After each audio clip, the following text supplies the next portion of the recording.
Hi guys, this is Mitch, men's head coach at Oklahoma Christian University, and this is another episode of the Mas Futbol Podcast. Thank you for listening.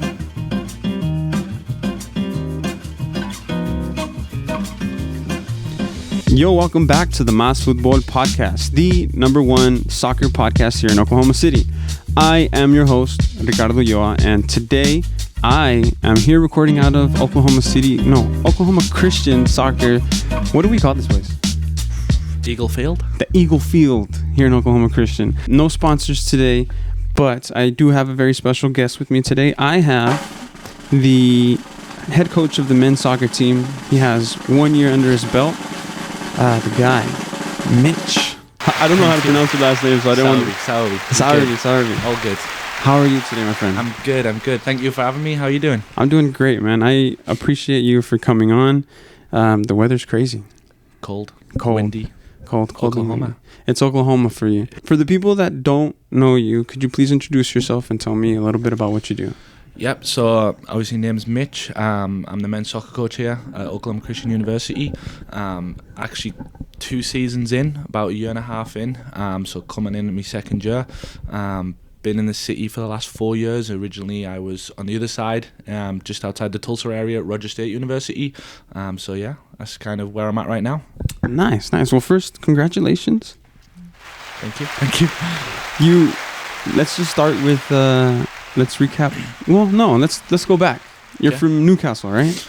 I'm from outside of Newcastle, but a lot of people haven't heard of it, so we say Newcastle to keep it easy. Mm. Close to that, from the north of England, so close to that. Where is it? What's it called? It's called Durham area. Durham area. Yeah, so it's close to Newcastle. It's a nice little city, but Newcastle's the big one that everyone's heard of, especially now th're doing well in the Premier League. Nice, they are, aren't they? Yeah, a lot of people have heard about them now. It's like the Edmond to Oklahoma City, probably.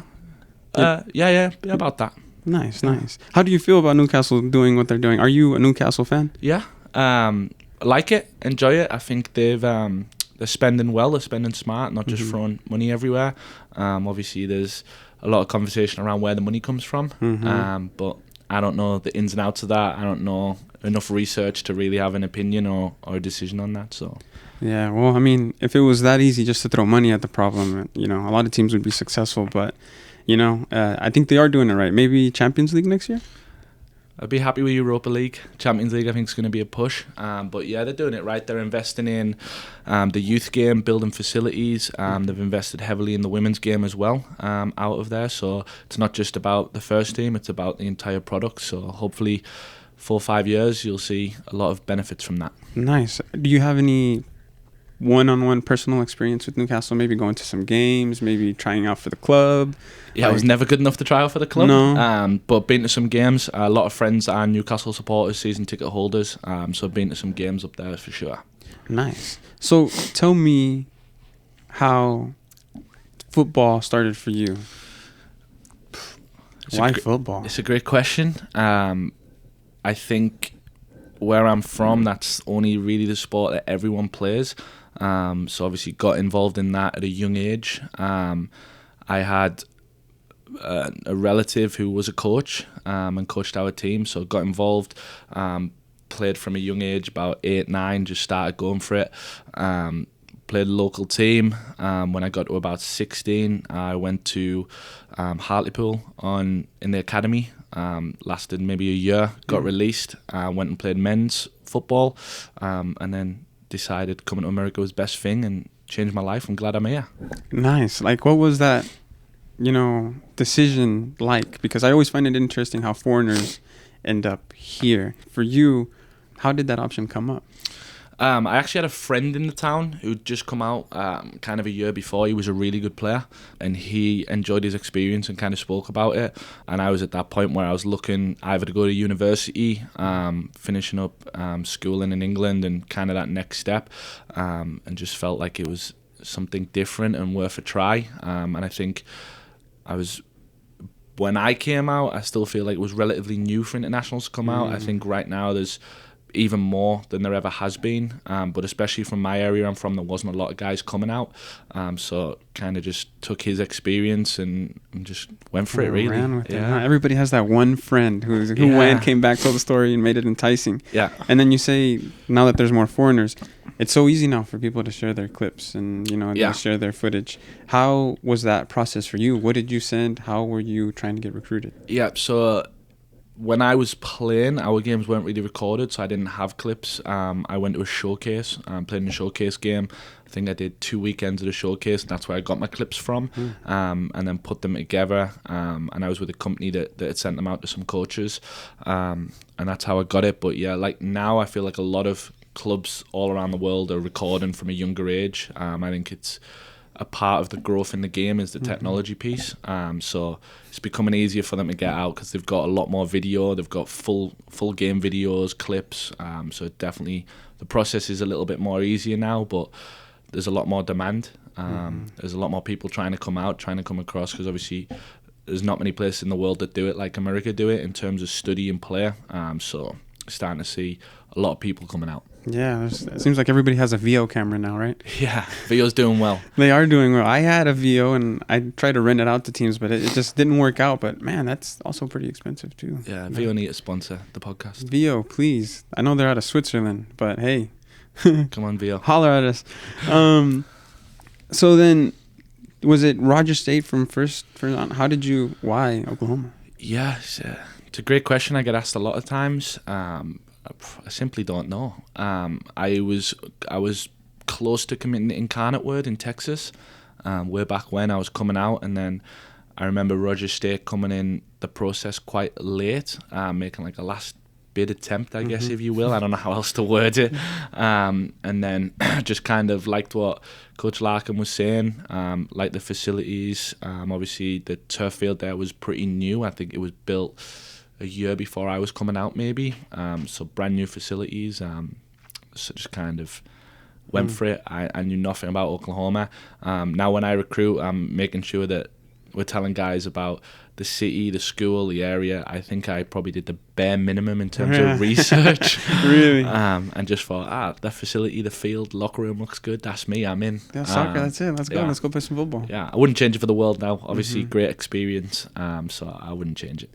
Do you ever wonder what would have happened if you would have gone the other way? Like maybe you decided to go to Texas? Yeah, who knows? That's a crazy one or the other, and now you're here coaching OC. That's who crazy. Knows? Could be back home by now. I could be doing something else. So at what point did you decide to make Oklahoma home? In terms of decide to stay, probably when I finished up at Roger State, I was assistant coach there. Kind of got that job straight away.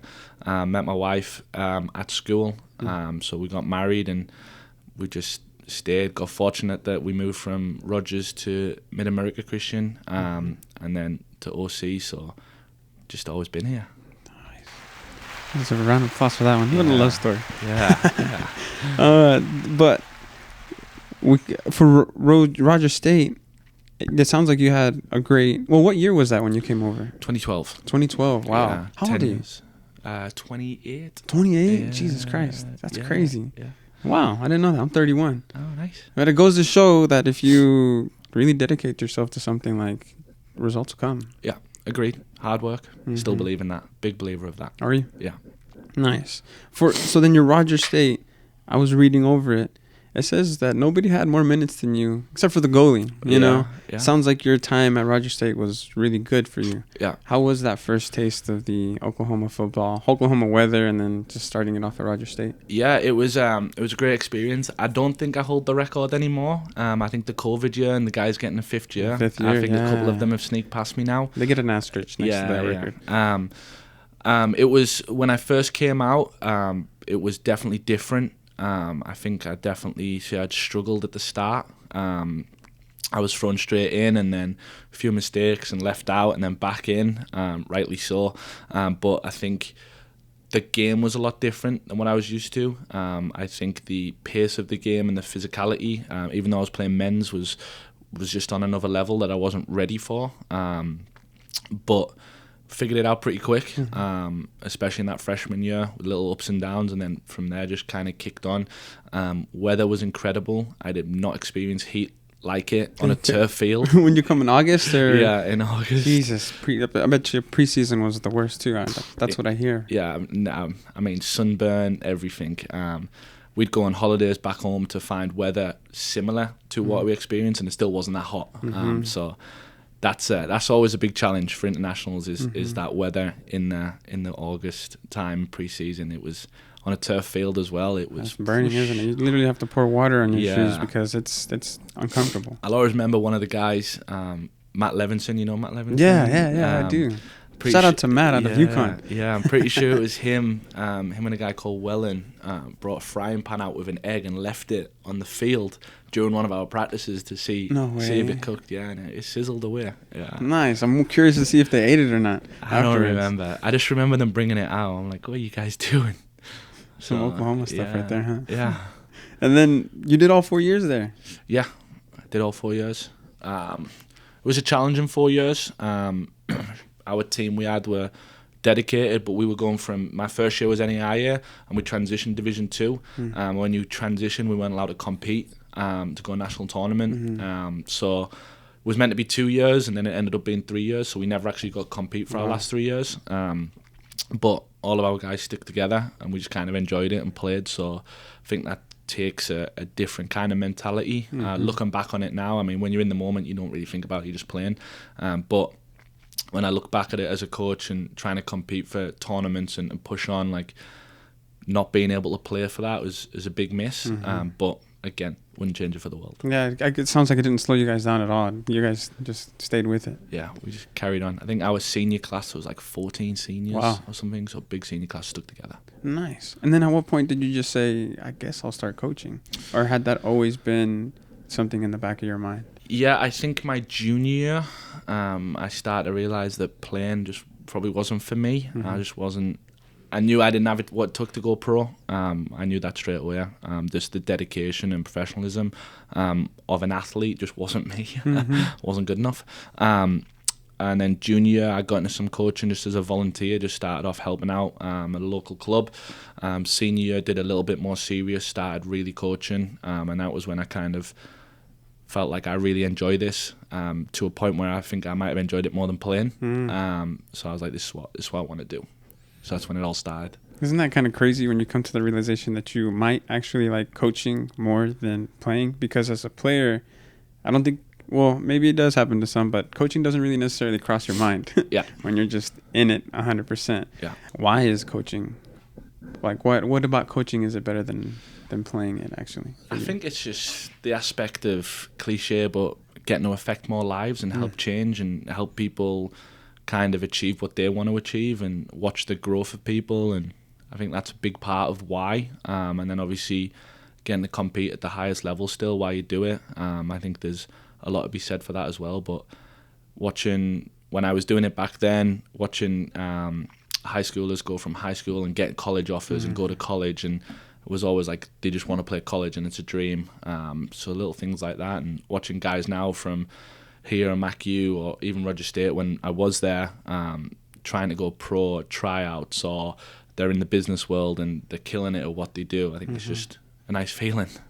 Yeah, no, I think that's definitely it. You hit the nail on its head. It's more of the impact that you make, because I've said this before, coaches are just right under being a parent. You know, a good coach can really change a person's life in so many ways, as well as a bad coach does. But yeah, that's huge, and it's good that you were able to find your calling, because man, some people struggle with that. Like now you have something that hope it's a calling. You hope so? Yeah. No, you seem to be like you're on the right track. You've been telling me how you're getting your A license. So when did you start this whole licensing process too? Because I guess once you start that, you wanted to be a coach, but now you're taking it to another level. Yeah, so the licensing process started probably right in my senior year with the very first one, and then just continued throughout. I think the licenses at times get a hard rap, and I think they're really beneficial. I mean, I've learned a lot from every license I've been on, whether it's materials in the course, other coaches speaking, instructors sharing experiences. I think there's a lot to be said for that. Just about growing and learning and continuing that. Yeah, it's kind of like what they say. If you think you know everything, you don't know anything at all. You know? So you always have to, I guess, be hungry for the knowledge. How different is the A to the B? Because last I spoke to you, you were leaving out of state. You have a meeting after this. So I only have, I think, my entry, my E and D, and that was just a weekend thing. Mm-hmm. But this seems more like a serious course. Like they're not just giving it to you now, right? Yeah, I know. The B, I mean, the B is a lot of work as well, and there's meetings that you go to, and then I think the A is more work, a lot of meetings, a lot of hours poured into it over a longer period of time. So, I mean, we have to do 3 in-person meetings, and then we're on Zoom pretty much every Tuesday, Thursday. Really? Yeah, for anywhere from an hour and a half. So it's a journey, it's a process. Yeah. But now you've made it public. Hopefully we pass it at the end. Oh, Jesus Christ. Were you not supposed to let people know? No, you're good. Oh, okay. Well, I apologize for that. We can cut it out too afterwards if you really want to. But what do you guys talk about? Like, you guys just sitting around the campfire talking about how parents are hitting up athletic directors and whatnot? No. It's very structured. It goes through a lot of stages throughout. So, I mean, we've started talking about kind of why we coach, what our philosophy is, what our game model is. We are talking now about how to lead the player, how to develop a player, how to lead teams, how to develop teams. We've talked a lot already about data analysis and how to analyze performances with having every piece of technology available or having no technology available. So, yeah, there's a lot we talk about. They get a lot of guest speakers on that talk about. We have a guy talking to us now about leadership, how to lead and different types of leadership. So, yeah, it's a lot of information. I feel like it's breaking down the game in every single minute fashion. Like you said, whether the cost, the equipment, the data, the leadership, how players take certain things, the changing of philosophy for the U.S. men's national program, whether, the different focuses. So that's interesting. It must be fun. Yeah, it's fun. There's a lot, like you said, it breaks down every aspect. And then obviously when we're in the in-person meetings, we're working on our coach and training sessions, team talks, halftime talks, pre-game planning, so periodization, like you name it, they cover it all. Wow. And then you bring this back here to OC. Yeah. And probably to your assistant coaches too, which you're probably just all soaking it in. That's interesting. Wow. And then after you get this, do you have to continue with another study afterwards, or do they continue, or is it just something that you're done with? Like once you get your A, your work is done, here's your A. Yeah, we don't need you to do anything more. The once you're done with the A, then you're done. If you pass it, obviously certificate done. The next step after that is an A Pro, but you got to be in a pro environment to do that. But for me personally, I think I'll start, if I pass this one, start looking maybe at some of the UEFAs and kind of going back across seas and get a different methodology and a different way of coaching, try and see what they offer and what it looks like from their point of view. Because you have another license, not just this one, right? You have, is it a different license out of England or to coaching, or? Yeah, but it was just like a very basic one. Okay. When I was right before I came to America, it was like the level 1, so super basic. I was like, just get this before you go. It's good to have it on your resume and get out there. Yeah. Because I have heard that, certain places might be a little bit more easier to get than the process that they have here in the U.S. Like I spoke to someone who had started theirs in Mexico, and he's explaining, it's 2-3 thing, and it's all the way up to pro level. Yeah. So I guess it's just different everywhere else. Yeah, it's different, and I think it changes every year. So my experience on the A right now is different to someone 2 years ago, and it'll be different to someone in 2 years' time. Just part of the evolution of the game and what they believe coaches should be learning and doing. So, I think some countries require less work. Some countries are more on the field or more in the classroom. I think it just depends on timing that you're in there, what country you're at, and how they see the game. Nice. Let's switch gears. You were the assistant at Rogers. Yep. For how long? 3 years. 3 years? Yeah, I believe it was 3 years. And then, how did you end up at MacU? So that was when Dressel and Bice was splitting the program, and I think Bice was moving out, and Dressel wanted to take women's program. Kind of fortunate. People there knew me. People knew my head coach. So kind of heard about the job. Put in an application. Some people spoke some good words, and obviously shout out to Marcus for taking a chance on first time head coach that was pretty young at the time. How old were you? I was 26, I think, when I took that job. So I mean, that's shout out to him for not many people I don't think would do that. But yeah, obviously Evan was involved in that as well. So just kind of fell in place, fortunately. Nice. 26. Is this your first head coaching job, or did you do any head coaching just there at Rogers? I know you were the assistant, but... No, this was my first one. I was just the assistant. Yeah. How was that showing up? Because I know... I always find it interesting when a coach comes into a new environment, new team, new culture. Like, how do you shake the waters up and start to make it your own? Like, especially at MacU being such a small, intimate community. How did you start your process there? Yeah, I think the process started with kind of just shaping the culture and kind of how we saw the culture and what we envisioned for the program and where we wanted to be. Obviously, when I started, brought Frid on as well, so Frid was with us, James Robertson was with us, so we had a really good staff that all envisioned the same thing. So I think coming in and doing that, obviously when I was at Rogers State with Coach Larkin, he allowed me to do a lot at that program and learn a lot. Wasn't a head coach that said, don't do this, can't do that, it's all me.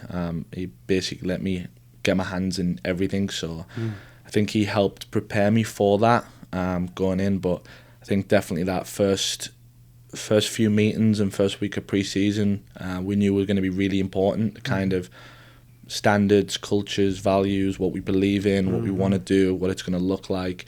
This is what it takes to get where we want to be. So I think that was important. How did you get Danny Frid on, or did you know Danny before? So I did a coaching course with Danny probably 2 or 3 years prior to that in Owasso, Oklahoma. I think it was like the D license, which was super rare. And then when I accepted the job, he just reached out. I think it might have been Instagram or Facebook, and was like, hey, love to chat about possibly coming and getting involved. Obviously, when you take a new job, you have a lot of people that want to get involved. But I just met with him a few times. Obviously, we didn't have close relationship. We just knew each other from kind of the course, and I kind of liked that. Just with it being a new time job, I don't want to take someone who you knew, like a friend. Yeah. And I trusted him, so I think that was a big part for us. So yeah. It's interesting you say that, because I'm reading a book now that's talking about talking to strangers and how, sometimes it's a little bit more fun to talk to a stranger than someone who you know, and just all the aspects about that. And it's funny how that's how you ended up getting Danny on, and now what you guys ended up doing, and now what you're doing, what he's doing. That's pretty awesome. Yeah. Pretty awesome. Good times. Did you get a lot of people reaching out to you? Like, is that normal when you get a head coach job? Do you have a lot of people reach out to you as an assistant? I didn't know that's how it went. Maybe I guess it's different in every situation. Maybe if you had somebody in mind, you would have. But I find that pretty interesting. I had, I think I just had a lot of guys that I played college with, and a lot of people I knew in the coaching just kind of reach out. Hey, if you're looking for an assistant, let me know. Or hey, I know someone who might be a good fit. I think that happens a lot, because I think that assistant job at MacU is a good job. So I think, it's right next to the city as well. So I think naturally a lot of people wanted to be involved in that. So yeah. Nice. Well, it sounds like you picked a good staff, because you guys ended up killing it. Worked out well. How your first season? How was that? Really good. I think we were unfortunate not to get in the national tournament in that first year. I think we were 15-3-1 at the end of the season. Got knocked out in the semi-final of conference tournament. Didn't get in that large bid, strength of schedule, which we took it on the chin. That's fair. But we fortunate to go to the National Christian Tournament, which was out in Kissimmee, Florida. It's always the fun trip. Everybody aims for at least, if we don't, I mean, Florida, but let's have a good year. And if we can put the Florida cherry on top of it at the end, what a trip. So, and obviously when we got to Florida, I think we probably found our best form, to be honest. We peaked at a good time, and we went on, I think we won 4 or 5 straight and won the tournament in the first year. So nice. It was kind of good because we thought we should have been in the national tournament. So it was nice that we could at least stand up and say, well, we've gone out on a winning note.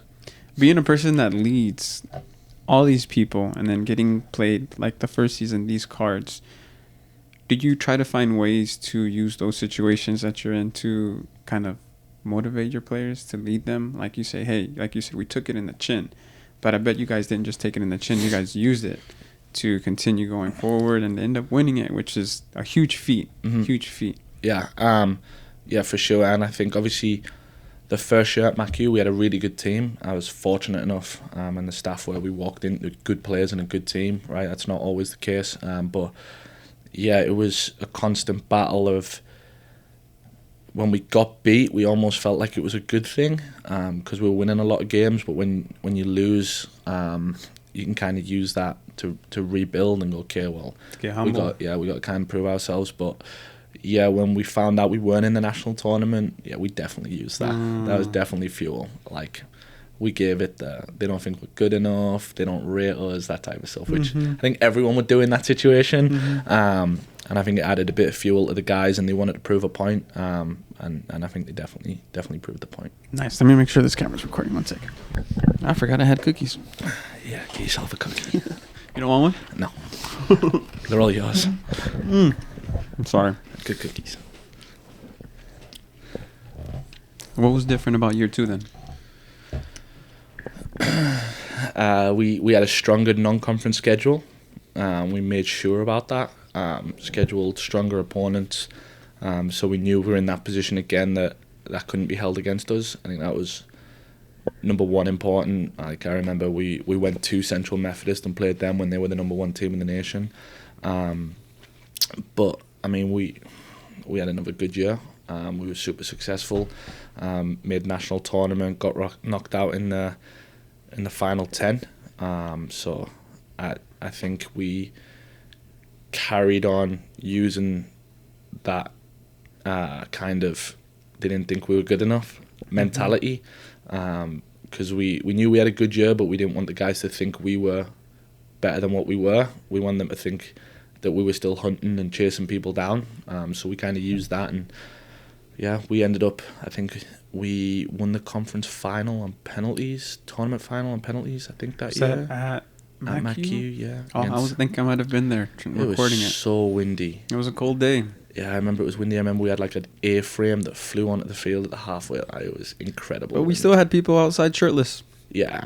cheering for the win. MacU support is different. It was a great win, and the celebration was even greater afterwards. Yeah. But I find it interesting how you said you had to keep your players hungry after having such a great season, because, you know, normally people would say, oh, it's a great season, can they do it again? Mm-hmm.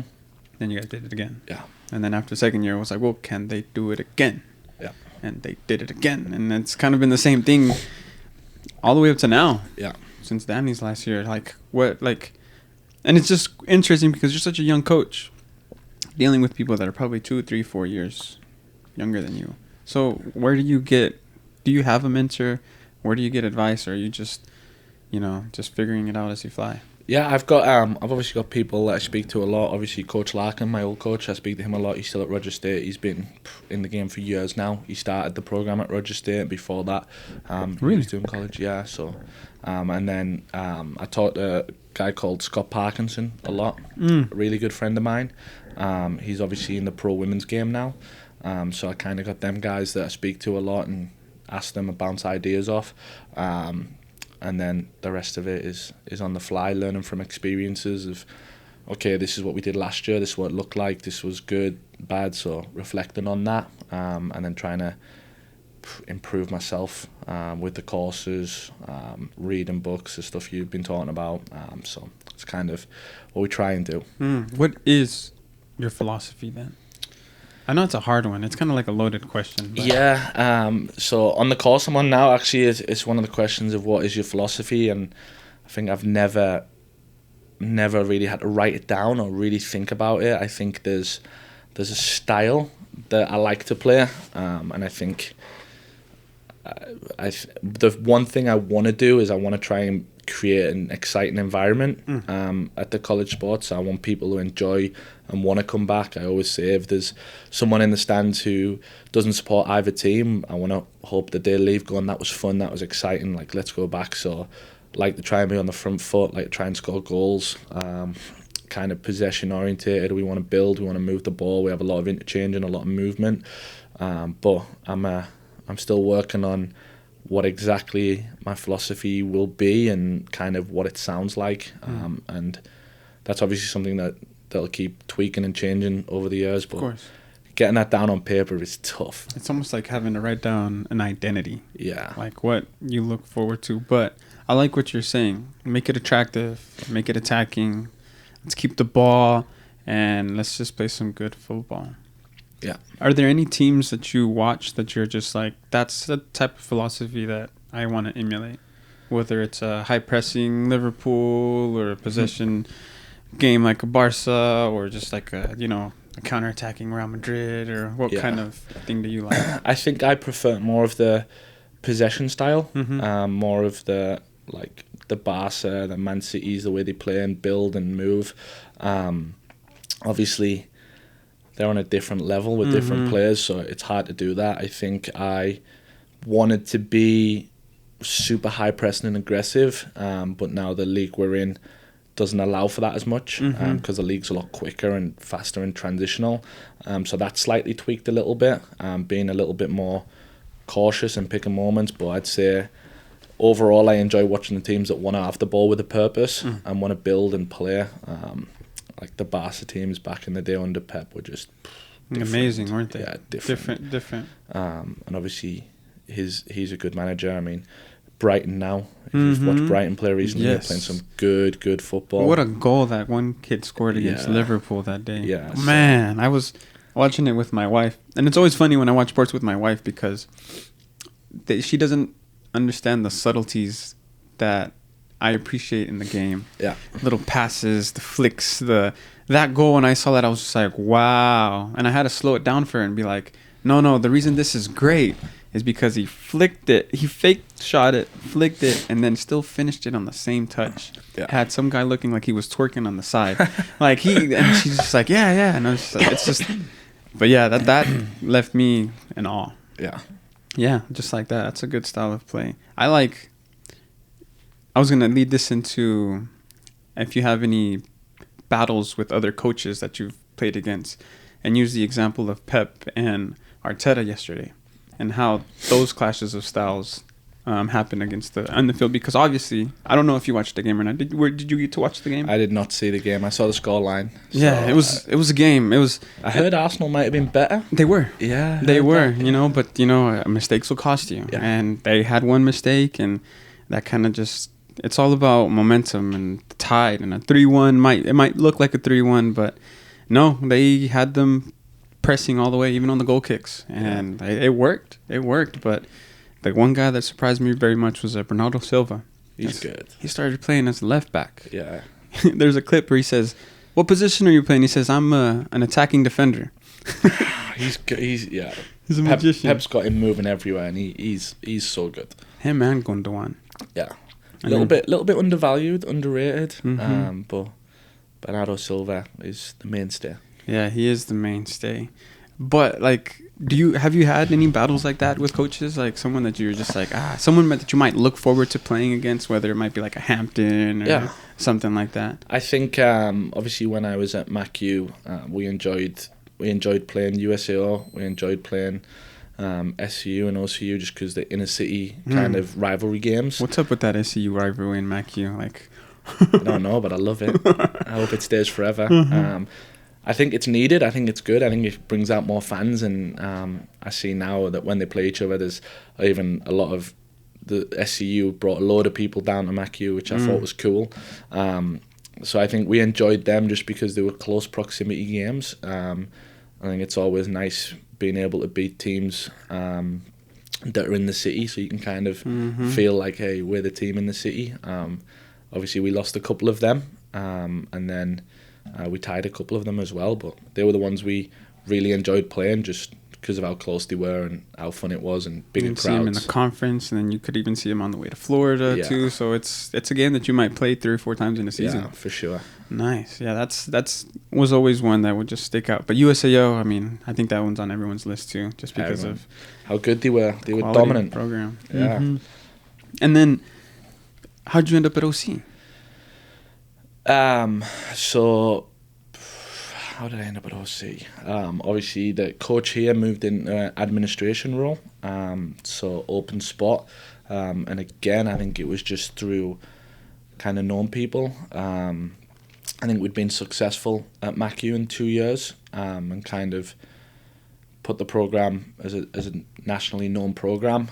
So felt like maybe a new challenge. OC is actually closer to my house as well. Yeah, that's always a plus. Which was a nice thing. And then Neil Hilton, who just got MacU head job. Shout Congratulations out to him. Congrats. He was playing here when I was at MacU. Yeah. He was a really good friend of another English guy, that Andrew Webster. Yeah. Yeah, who they're trying to get back here so he can start coming and coaching. That'd be fun. He obviously was a big help in here. I think he said some nice things about me, hopefully. And then, just came up and interviewed. And I guess the interview went well. And now we're here.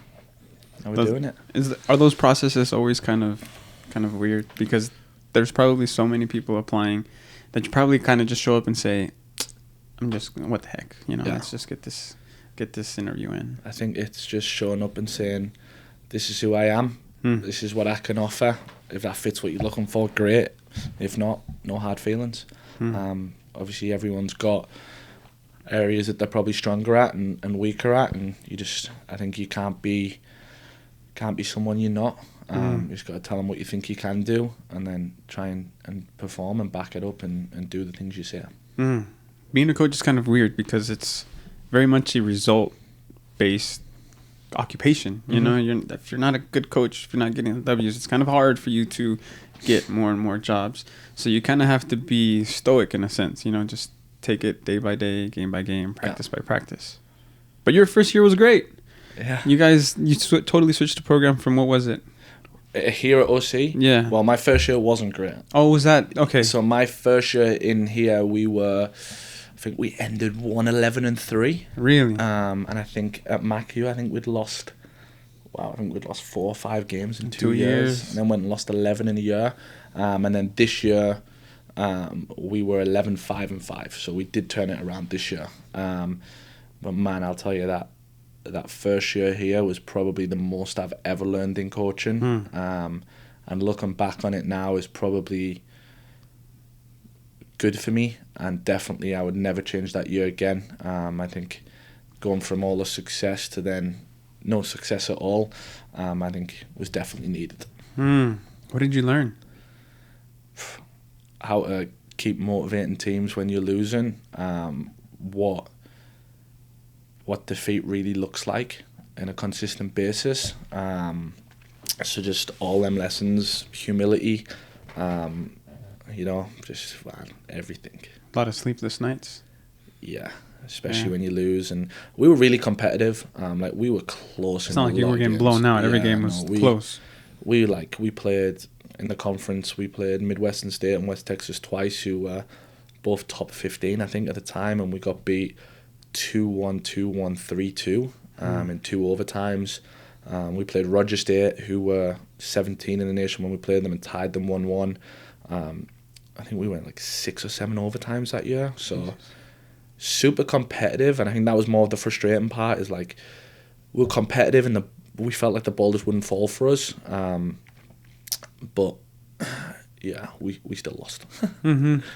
But it was, and probably what was just frustrating is that it's always just a little bit. But what was different this year than it was last year?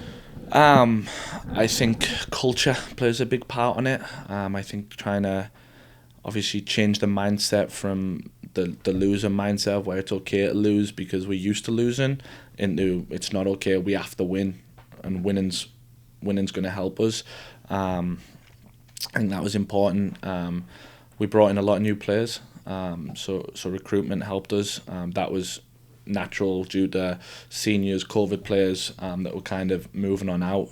So I think that helped us bring in a lot of new mindsets that hadn't had that experience, and we could kind of shape. And I think we started the year strong, build momentum. The ball fell for us a little more. I think in our first year, we still played the style that we wanted to play to try and give the guys on the team that were coming back that this is what it looked like. Looking back on it, we could have easily sat in and been super defensive and try to play for draws and win 1-0. But I don't think that would have been fair to the guys of this is what it's going to look like. So I think having the spring season to keep working on it, I think all of that just helped us get to where we were this fall. Yeah, a lot of good results. Yeah. Nationally ranked for a little bit? Yeah, we were nationally ranked. I think the highest we got was 16th. We bounced in and out. I think that in the Division 2 era was the first time we've been nationally ranked. And then we obviously made it to conference final. I think it was the first time being in the conference tournament. Made it to the final. Unfortunately got beat in the final. But more motivation for next year. Honestly, what division are they playing in? So we played in the Lone Star, which is predominantly a Texas conference. All Texas schools apart from us in Eastern New Mexico. This is different from the SNU conference there, but it's still D2, correct? Which is wild. Why? So, I don't know. It's kind of crazy because you guys are just down the street. Yeah, I know that they have to, they struggle finding teams to fill that schedule. So like SNU, like 15, 20 minutes away. Roger State's like an hour and 45 away. Newman's like 2 hours away. They all play in the same conference, which is a different conference to us. And we play in the Lone Star. I mean, Roger State used to play in our conference and moved out. SNU was never in this conference. So it's just the way schools join conferences and what the school values and what they do and just kind of how it shapes over time. I enjoy our conference though. It's very tough from top to bottom. Like every team can beat anyone on any day. I think we like one of the only conferences to have like 3 or 4 teams nationally ranked in a week. So it's a tough conference. Sounds like it's where you want to be. Yeah, I enjoy it. I enjoy the competition every week. Enjoy the people we're playing against. Enjoy the facilities. So it's been a good journey so far. You brought up recruiting. Recruiting is so important. What does the recruiting process look like for you? Or do you probably have help? But I think recruitment's 90% of how good you're going to be. All right. I mean, if you've got better players, you've got a better chance at winning. But recruiting is long. It's a lot of hours talking to players. It's a lot of no's and then some yeses, and it's a lot of us telling kids no as well, right? There's a lot of people that wants to be involved, and you only have a certain amount of spots, and on them spots you got to recruit specific positions, recruit players that you feel like fit your system. So it's a lot of work. It's a lot of speaking to companies that might have guys and okay, what level have they played, what you know about them, then speaking to the guys and finding out their level, getting to know them more. I think our culture here that we have right now, and even what we had at MacU, is very strong, very close. So making sure we get good people is probably our priority. I say you can get a really good soccer player, but if they don't want to work, if they don't want to go to class, if they don't want to be professional, if they don't want to be humble, if they don't want to be coached, I'd rather take a player that's maybe not as good, because I know we can get that player to that level. So that's important for us. How early is that scouting process? Like, are you talking about maybe sophomores in high school, juniors, seniors? So for us at our level, we wait till senior. That's when we start doing it. I mean, there's guys that are sophomore, juniors, like in this local area that we know about already, that we know are good, that we keep an eye on and keep watching, but we don't get serious with the guys we need until probably their senior year, just because we get so much change in our roster. with players that graduate or players that want to move on or players that don't want to play anymore.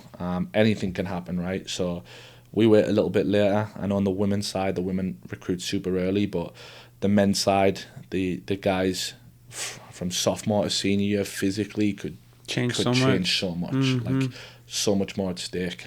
So we have guys that we know about, that we watch, we'll speak to coaches about, but we get serious with them in their senior.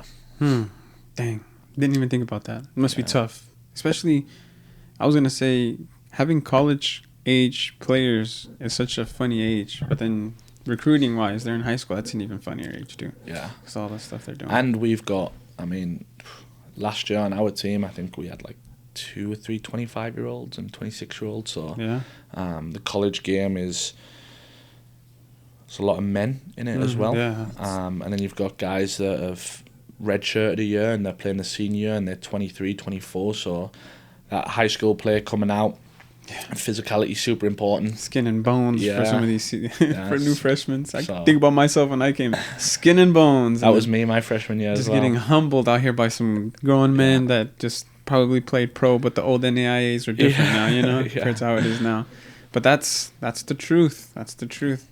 And it's all that comes with that, you know, being a freshman, all those learning experiences. But you went through all that, and you came from abroad too. Yeah. So you probably bring a little bit of a different spice than somebody who hasn't gone through that process.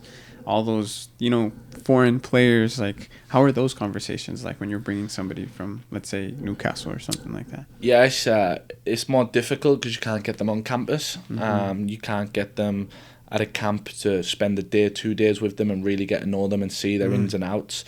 So a lot of it's spent speaking to them, reference checks, speaking to a coach, speaking to guys sending them out, trying to watch game video on them, full video, the highlights, but still nothing will replace getting to be with a player for 2 days. So I always say it's always a gamble.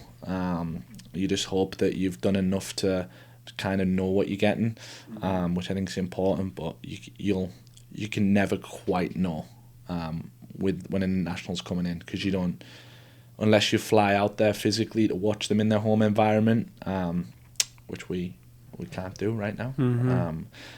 So it's a little bit more tough. I don't know how you guys do it. You know, just hearing how the scouting goes, and then it's a full-time job during season as well, but it does not stop off season either. And then there's the spring too. Yeah. So how do you balance this all? What's your work-life balance look like? My wife will say not good. Yeah. My wife will say more work balanced.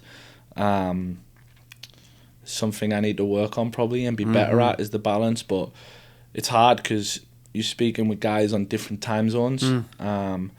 So their time zone that they can talk to you, maybe your night time zone when you're at home with the family. So I think it's just a lot of organising, planning, communicating. This is what I have. This is what I have to do at this time. And when you find that hour or two you can get away, trying to be present when you're present. But yeah, probably need to do a better job on the balance. Yeah, I hear you. I'm definitely right there with you, because that's another job at home. It's not a job, but it deserves just about as much as attention, if not more, than your job. Yeah. You said your 3-year-old is boy or girl, right? Boy. Is he kicking a ball yet? Yeah, he comes to all of our club soccer that we do, and he's around everyone. I'm not pushing him into it. There's obviously like mini tots and stuff he can do. We had him at Soccer City. Is this on the super team? I heard there's a super team of coaches. No, that's not my kid. That's not your kid. No, that's not my kid. But there is a team that I think there's like 3 or 4 coaches and all. I think it's a girls team. Danny's and Adam's kid was on there, and was it Cal's kid? Cal's as well? kid's on it. Yeah, I think so. No, that's not my kid. We put him in. That's funny though. We put him in. Like I think it's called like grasshoppers, that mini kickers at Soccer City, but we tried that as well. Yeah, just attention span. Man, it's how are you?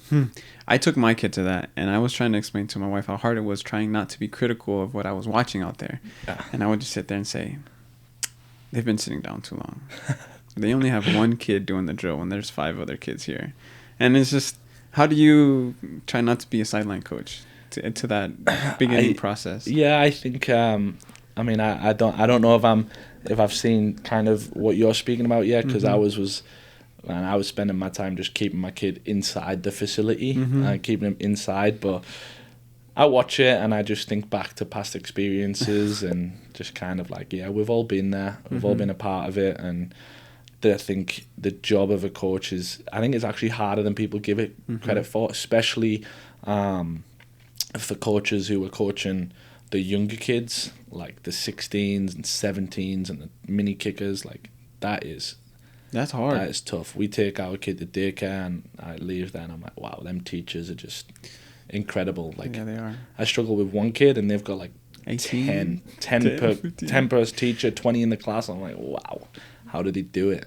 Yeah, no, it takes a special breed, but I don't know. It's just, I guess it's just part of it. Part of it.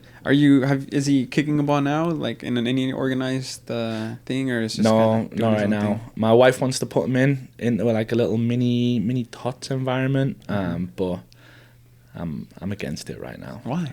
He's too young. He's too young? Yeah, they don't. I think just too young, and obviously they try to get them to play like a little game, and he can't. Doesn't understand the concept of and he'll just pick the ball up. Yeah. Like, just pick it up. And I think that'll frustrate me more. And I'm like, okay, come on. Yeah. But I think maybe after Christmas might be a good age. But I mean, he definitely, if there's a field and a ball, he'll just run around with the ball at his feet. Not in like direction I know what he's doing, but the ball will be there and he'll run around. And he's exposed to it a lot. I mean, our life is all soccer orientated, so he's involved in it all the time and sees it. So I think that'll have an impact. It should. I asked because my son is 5 and he's at the point now where I'm just like, hey, practice is on Saturday, and he goes, no. Like, he just doesn't want to. Yeah. And we just finished a course here, and now the question is, are we going to try to get him to go play again? Yeah. Are we going to sign him up to the Y? And my wife says, well, he doesn't really look like he's into it. And I said, yeah, he doesn't. And I'm very much so that if he doesn't want to, let's not force him. Yeah. Let's go get him to play baseball. Let's go get him to try basketball. Let's go get him to try something. But yeah, it's kind of a little heart-wrenching not to. No, but it's time. He's a 5-year-old. Yeah. He's a 3-year-old, you know. Yeah, they're so young. I think friends can shape and impact what sports you play as they start getting a little bit older. I think that's important. But yeah, I wouldn't worry at 5 if he's not into it yet. But I hear if my son's like, no, I'll be like, heartbreaking. All right, I guess. Yeah, no, I think my daughter might. She's 3. She's the tough one, but we'll see. Well, you know, if I get blessed, I've blessed already. So if I get a soccer player, that'd be the cherry on top. Yeah, cherry on top. For sure. What goals do you have for this season for OC? So in the fall, we make sure this is recording. Yeah, that's what happens when you play soccer forever, and then you're just done. Don't stop. Don't play. Yeah, that's the worst. You start realizing that my body was a lot more worse off than it really was. I hear you. It's hard to get back as well. Are you playing? No. Are you going to? Probably not. No, you're done. You're hung up the boots ready. I don't really have time. Just with college and clubs, so it's hard. I hate family. Yeah, honestly, I hate playing and playing terribly. Yeah. Like when I go play Sunday League, if they want me to play, that's a commitment. I'm not just going to go out there and be terrible because I would hate to be the reason why we lose. No, I can't. So it's a whole process. It takes 6 weeks to get in form, and then I get hurt, and then it's not. And then when you see someone like run past you or do something, and you're like, I can't even keep up anymore. No, now you're playing against kids 6-8 years younger than you. Yeah, I remember when I used to play Sunday League, and my dad played Sunday League, and that's how I started playing. I would go to his practices until I was old enough to kick a ball, and then I was old enough to hang around with him, and then I started playing with him on the pitch. Yeah. And you're playing against a bunch of grown men. Yeah. That's basically where my love grew from it. But yeah, no. I hear. That's done. I had to pick. It's soccer or podcast. When I started doing the podcast, hey, I want to do the podcast. My wife was like, what are you going to drop? Because you're gone 4 hours on a Sunday. Yeah. The Sunday League. And I said, you're right, huh? But I think I made the right choice. Yeah, I mean, I like the podcast stuff. I'd say you made the right choice. Yeah, it's coming along. It's coming along. Goals for this year? Yeah, simple. We expect to be in the national tournament. That's where we feel we should be. That's what we've got our eyes set on. So that's what we want to make happen. I think it's part of our 4-year plan at OC that we had as a staff, and we're on track to it. So obviously a lot goes into making that happen, but that's our target. That's our realistic goal for the year. The ball has to roll your way, doesn't it? Yeah, and you've got to do a lot to get the ball rolling your way. Obviously, it starts right now in the spring. That I think getting guys to understand that's super important, because the spring can not feel as important, but it definitely is important. One might say it's more important than the fall. Yeah, it's how you set up the spring determines what you do in the fall. Yeah, and I speak from experience because I was the terrible off season, and that starts with the terrible on season, and that just rolls into everything. Yeah, it reminds me a lot of the players that you used to have at MacU that I've had on, like the Rodrigos and the Mason and all those guys. Prime example of people that just work off the field. Yeah, they get it. They're hardworking guys through the summer as well, and obviously that makes a huge difference. If your team can come in at a high level, you can move through the process of pre-season quicker, and you can get to more detailed stuff. So when a team understands that and buys into that, and that's why I think having a group of guys that are older, that have been through it in the years and seen it, and then they're telling you guys, this is kind of where you have to be coming in. Like, we need you to be here. I think that's super, super important and helpful. What do you do on your time off? What's the one thing that's not soccer related that you do to get your mind off of soccer? Was it I watch anime, just read some books? I think if you ask anyone, they'll tell you it's only soccer. Only soccer? Only soccer. Is it healthy? Is that healthy? Or, I mean, it has to be, right? You don't know. I mean, I always say there's nothing that I know more than soccer.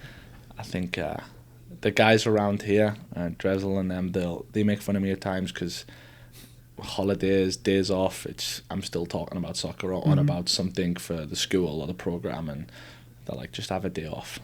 So is it healthy? I don't know. We can call it your superpower. Yeah, wow, I don't know. It's probably not healthy, right? You probably need time to just kind of get away from it, but I think I'm still at an age where I don't know if I have to do that right now. And I enjoy it so much, and I love it. And I think if you've got the passion and you still enjoy it, then why not? It's not a job, is it? No, not for me. Nice. I don't find it as a job. I love that. Yeah. What advice do you have for players that are trying to be a coach? Someone that inspires to maybe possibly be a college coach. Like, what would you tell yourself that day that you started as an assistant coach at Rogers State? If it interests you, just try and get involved somewhere, just to kind of feel it and see what you think about it. In a volunteer role, so it's not a 100% commitment. A volunteer role where it can kind of go here and there, as long as you communicate with whoever you're helping out. To try and do it, I'd say go on one of the early courses to kind of get an idea of what it's like, and if you enjoy it. I think I started quite early, but going back, I would have started even earlier and just got involved. But I think that's the bit. I don't think you truly know until you just get involved and have a go. But obviously the commitment aspect of it can scare people at times. So I think just going in a volunteer role where that commitment's a little bit easier, as long as it's communicated, it can be helpful. I will say though, when I started coaching and kind of got into it a little bit more serious, I think it completely changes how you see the game. And I felt like I was becoming a better player because of it, and I felt like I would have been a better player. And I know a couple of people I've spoke to on coaching courses have said that when they did a coaching course, they felt like when they went back to their environment, they were a better player. Because you have to look at the game. Yeah, you kind of different. Plug yourself out of your just you mentality and have to look at it as a form of the 11. Yeah, so you start to see a lot more different aspects in different areas of the field and understand it from different players' views. So I think that can be helpful in that regard, just to go through it and then help you in your game a little bit as well. Another thing that I picked up, which would be good advice for everyone, is to always be a good person, because those connections that you make, everywhere that you've gone, all I've heard was this person spoke about me, this person, and then it's just really just the connections. If you go out there just being a crappy person, no one's gonna stick out for you. You just have to be good. I think that's 1,000% accurate. Like, who you are as a person and a good human will get you much further in life than whatever you think you know. And I think one reason I love Oklahoma is everyone's really friendly, and everyone will help each other if you are a good person. And I feel like there's places in the world where people are only out for themselves, but I do feel like a lot of people here are out for each other, provided you are a good human being, which obviously is important, and we need more good human beings in the world. Amen to that. Yeah. You spoke about the soccer community here in Oklahoma City. It's big, but it's small. Yeah. Isn't it? It's kind of like everyone knows everyone, and if not, someone you know has bumped into that person. Yeah. Like, what are your thoughts about that? Coming from where the community in England is just astronomical compared to this here. Yeah, it's you hit the nail on the head. It is big and it's growing, but someone will know someone that knows you or have heard about you. Like, it's small in that regard. Like, everybody knows of everyone. Or it's pretty easy to find out about people, right? But I think that's a cool part of it, is how connected it is. But it's always shown when there's a job open or at a club or a high school, and everyone's like, "Oh, who is it?" And everyone knows straight away. There's no secrets. Like, you can't keep anything. So you got to just be very open and honest. But yeah, it is a cool part. It is super interconnected, and it is a super tight community. But man, it's grown. It is grown for sure. Where are you doing your club coaching at? Edmund Soccer Club, ESC. Okay. Yeah, I am co-director with Mark Howard for the academy up there. Nice. So, and I know ESC filters them to OEFC after a certain age, so that means you're only handling younger kids? Yeah. So obviously it's the U6s to U10s, I think that is. I get so confused by the U's because now it's like birth years. So we got 2006. And it keeps moving up. So like, I'm a 91, you're probably like a 93, 94, dealing with like 16 now, 17? 16's the youngest we have. We have 17s on the team, and the oldest we have is 2013 girls. I coach the 13 girls.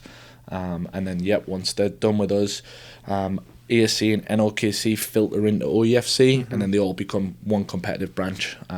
Which I think is brilliant. Yeah, because it's cool. We see the fruits from that already. So yeah. But there's nothing that makes you feel more older than just using the U's, like the years. Yeah. Because I remember when they started going from 99 to 01, I was just like, what's going on here? But now we're about to hit the 20s, so I'm just like, Jesus. Yeah, the 20s, that's going to be another big shock when we hit the 20s. 21, 22, 23, Jesus. I really, really enjoy the younger side? The youth kids. I love it. Just because they don't care if they win. They don't care if they lose. Parents care. Like, the parents care way more than the kids, don't they? I tell my parents all the time. But like, going from a college environment where it is more win orientated to the youth environment where it's like, all right, like, I just value my job as, can I make this group love the game as much as I love the game? Like, what can we do to make that? Because, right, like, everyone wants to win and lose, but at the end of the day, in about 4 or 5 years, if they're still playing, then something's gone right. So I think that's a part that I really enjoy. And development, and they're like sponges. Like, they learn so much, and they can do way more than you think they can, if you just pour a bit of time into them. I think that's the perfect yin to this yang.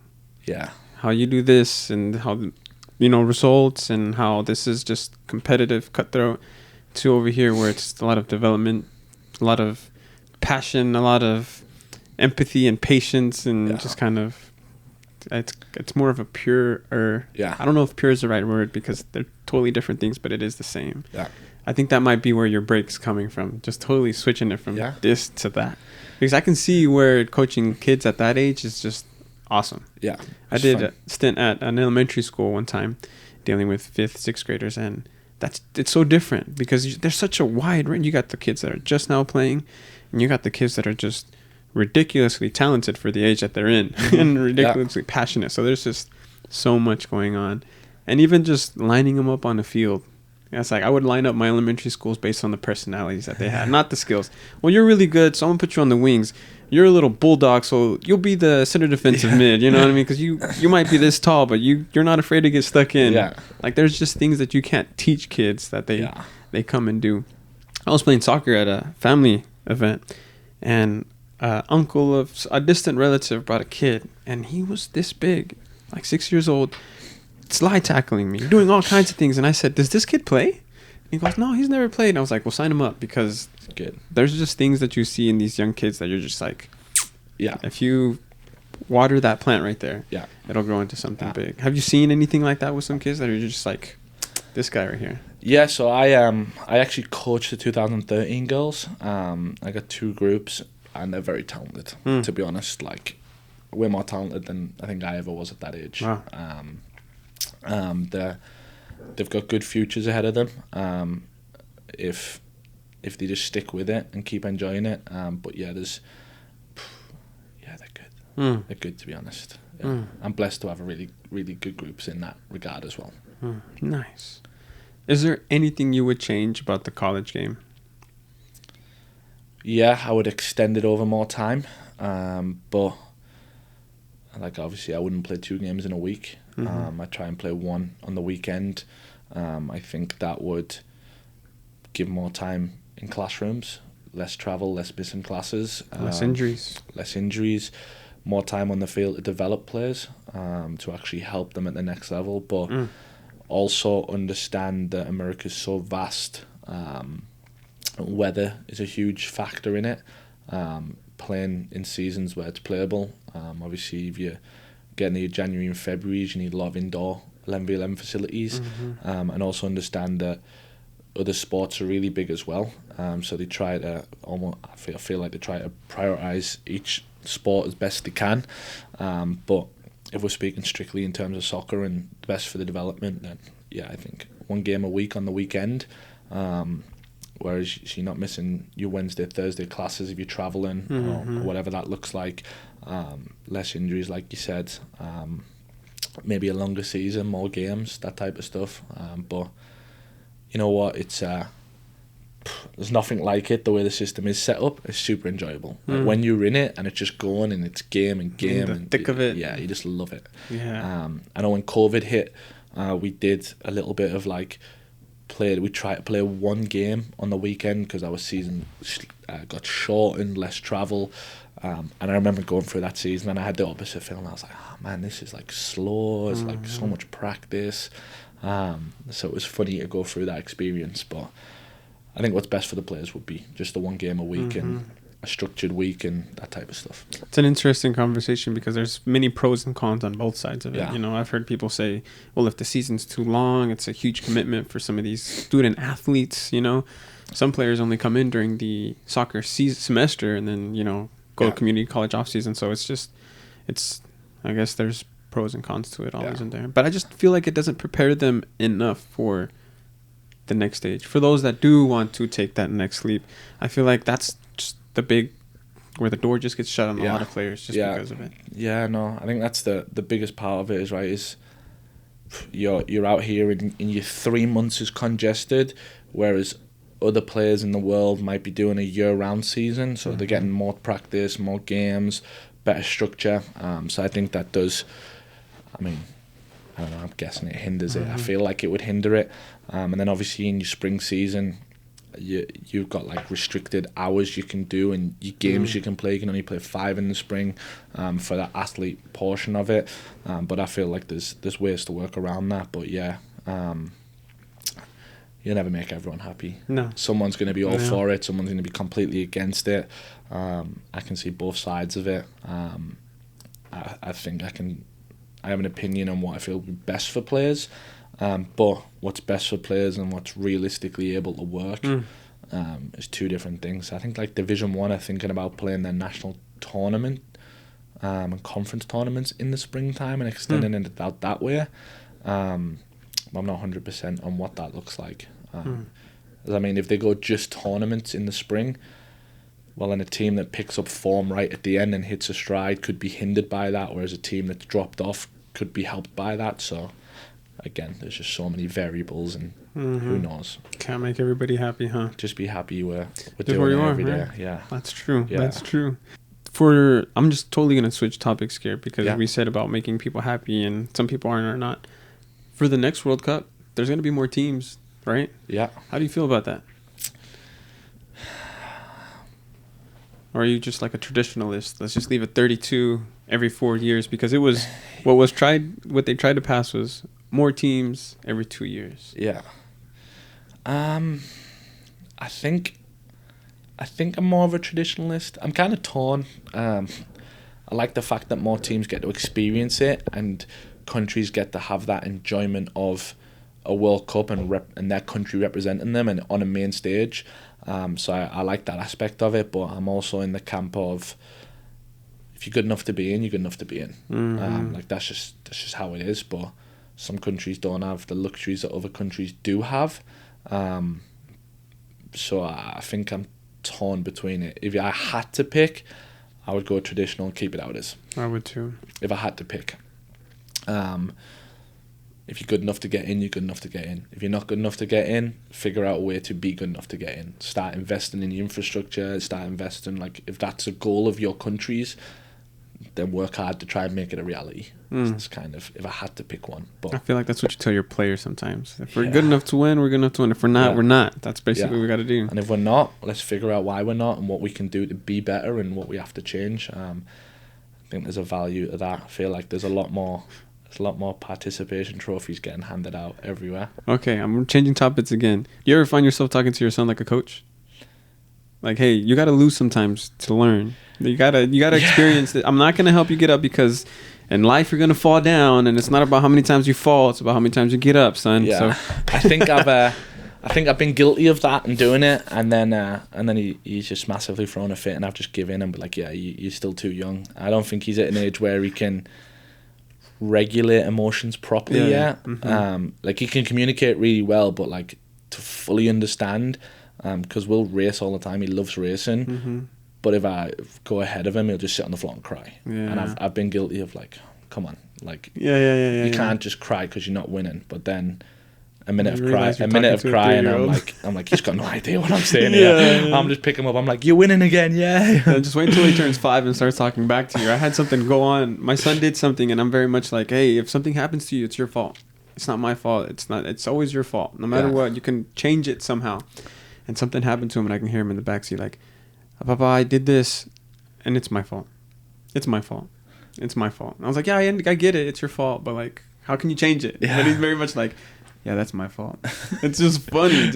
But I do find myself talking to him. Like, I guess that must have been a question for myself when I asked you that. Because I do find him just like, no, man, you made a commitment to go to soccer practice. So now you got to go. Yeah. I feel like that'll be me as he starts to get older. I think there's value in that, though. There is. I think... the value in sports. Yeah, there's more of a value in sports than people, I think, give credit for. Like, I hope my kid wants to be involved in a team or a sports team or some type of team, to have that aspect of the ups and downs. The aspect of losing. The aspect of wanting to be good at something and just having to really dedicate hours to it. Because it's, in life, that's all you have. It's you. That's it. Yeah, and there's just so many lessons in sports that it can teach you. I mean, I tell my parents of the girls I coach, so it's nothing new, but I tell them all the time, stop worrying about if we win or lose. Like, worry about how can your kid come and talk to me as a coach and ask questions? Can your kid talk to teammates? And can your kid, if we're getting beat, help somebody else? Like, that's what you need to be looking for right now. Like, that's why you're here. I'm like, you're going to play, if your kid stays in soccer till college, you're going to play thousands of soccer games. Like, this age right now is not important if we win or lose. It's nice to win, and we want to win, because I think we still want to teach, like, winning is a good thing. But at the end of the day, as parents, like, I'm telling them all the time, like, there's so much more to it. Those are different conversations than the ones you're having with these college kids, huh?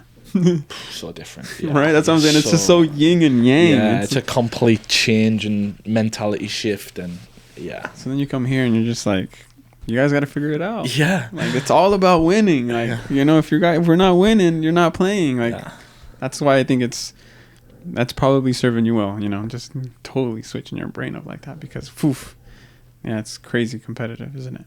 It's so competitive. Cutthroat. You only get to pick 11 players, roster of 23, dealing with these men and their emotions. And to some people, they just came from high school. They were top notch. And then to get re-humbled here. And some players are dealing with injuries, trying to come back. And so much to it in college. Classes, social life, trying to fit in, away from home for the first time. And like you said, best player at high school, not the best player now because we've got all the best high school players, for example. Guys from different cultures, they're going to talk to you a different way because that's how they've been talked to. There's just so much that a college player has to go through. But you enjoy it? Yeah, I love it. I love it. Watching them go through that process and start figuring it out and start understanding it and And I think that's why all athletes are good in life after, is because getting that balance right and understanding what it takes and how to prioritize, dedicate time and work through problems is important. Unless you stop playing and then don't know what to fill that void with. Yeah. That's the challenge. That's the challenge right there, because soccer, think about it, has been your whole life. And then you get done with college and organized sports is just out the window. Yeah. No more obligation to show up to practice. No more having to worry about wearing the right shirt. Now it's just Sunday league. Go out there with what you have. And it's a lot of people miss it. Yeah. Did you ever miss it, or nah? You just filled that void with this one so fast that you didn't even think about it. Yeah, I mean, I still miss playing. I still wish, I've dabbled in some Sunday league and played for a couple bits, but like you said, it's totally different when you're out there now and you can't move and people are just running all around you. But in the back of my mind, I'm always like, man, I'd love to keep playing, but it's just a distant thought really, because I enjoy coaching so much. When you're a coach, especially at this competitiveness, you still get them ups and downs of the team winning and losing and competing for tournaments and national tournaments. So you still get that competitive kick. So I think that obviously keeps fueling the fire and keeps pushing along. And I've been fortunate enough that I've never not experienced that. So I wouldn't know what that looks like. If I think about it, I'd have no idea what that would look like. It's a void. Yeah, I'd be lost. Here's what it is. You go out to play Sunday League and realize that the passion is just not there. Yeah. The goal that you had at the end, of course you want to be the champ at Sunday League, you want the bragging rights, but you don't have that hunger anymore. And when that passion's not there, you're not going to want to get it stuck in like you used to. Yeah. You're just like, man. And then when you realize that you're not going to get stuck in like you're used to, you start asking yourself that question, well, then why? Yeah. And then you start, what am I missing? And then it's tough. It's tough. Wow. No, I hear you. I always hear, yeah. He's just like, well, I have no idea what that is like, but. No, I can't even. I hear what you're saying and I just can't picture. If I didn't have coaching, I can't picture what that would be. Yeah, I think it'd just be the business world. And if it wasn't soccer, what would it have been? I've always thought about real estate. That's a good one to get into too. I enjoy that. I think it'd have to be, and I think the reason I think about real estate, right, is because competitive. If you work hard, you can be more successful. I think maybe that's probably why. Or some form of business where you can try and be the very best you can be, I guess. It's a different type of competitiveness. Yeah, I think I'd have to find something like that. I don't think I could do I personally don't think I could do a 9-to-5 job where I'm at an office or I'm at a desk. I think it'd have to be something that allows me to get out and move around, or you can work hard and grow and move up a ladder. I think that's kind of what I would look for.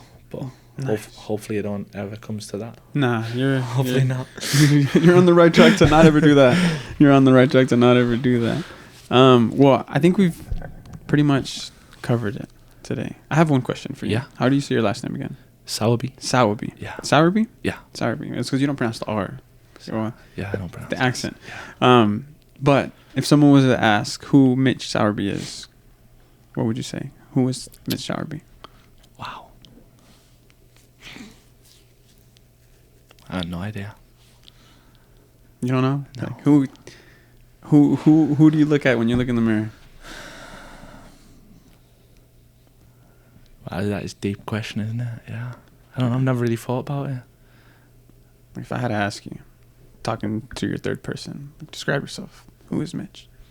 Person. Husband, father, soccer coach.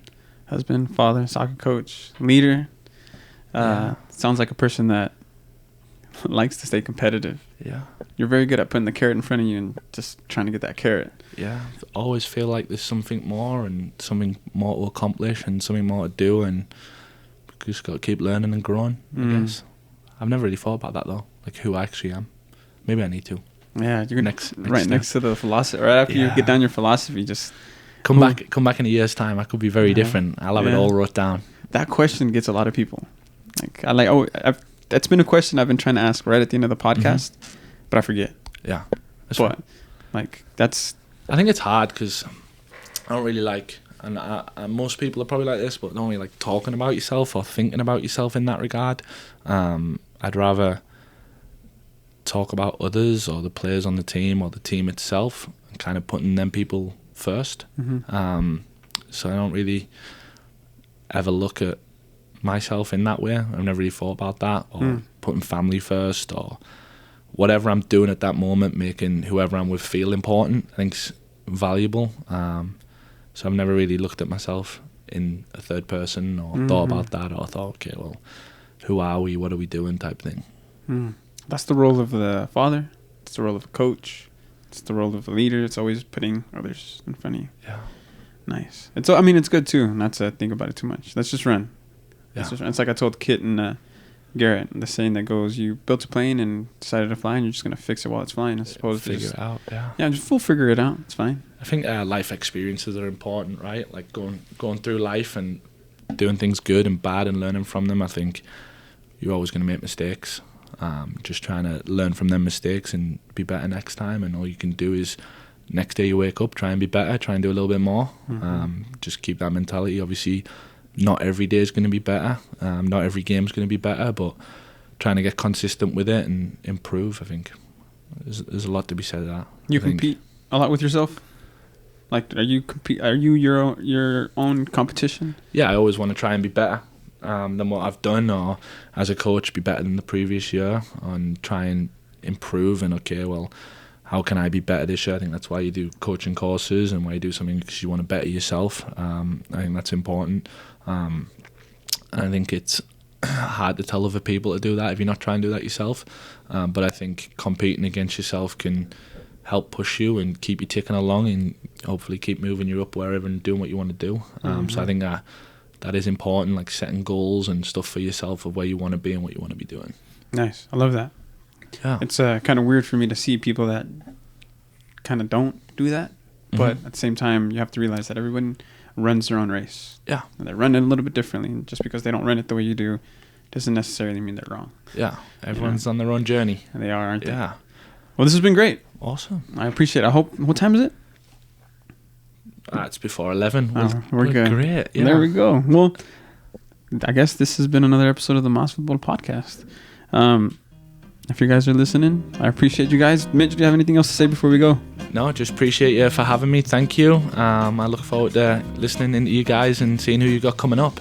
Nice, man. Your mic's always open for you if you ever want to come in, and we're always open to receiving suggestions as well. So awesome. And we have a merch store. I should always mention this at the beginning of the podcast when everyone's listening. But we have a store, and what I'm doing now is, if you have a great picture of yourself, send it my way. I'll digitize it. I personally draw these pictures, and I'll put it on a shirt so that you can buy a shirt, or if anyone that you like or that follows you purchases a shirt. It's my way of at least trying to sell one shirt a week. Yeah. But yeah, send it my way and we'll make it work, man. Awesome. But thank you. This has been a great podcast. Appreciate you. Thank you for coming in, and hopefully you do it again sometime and have some more answers for you. Yeah. Hopefully during the season, sometime maybe. Yeah. Awesome. All right. Well, this has been another episode of the Mas Futbol Podcast. Peace.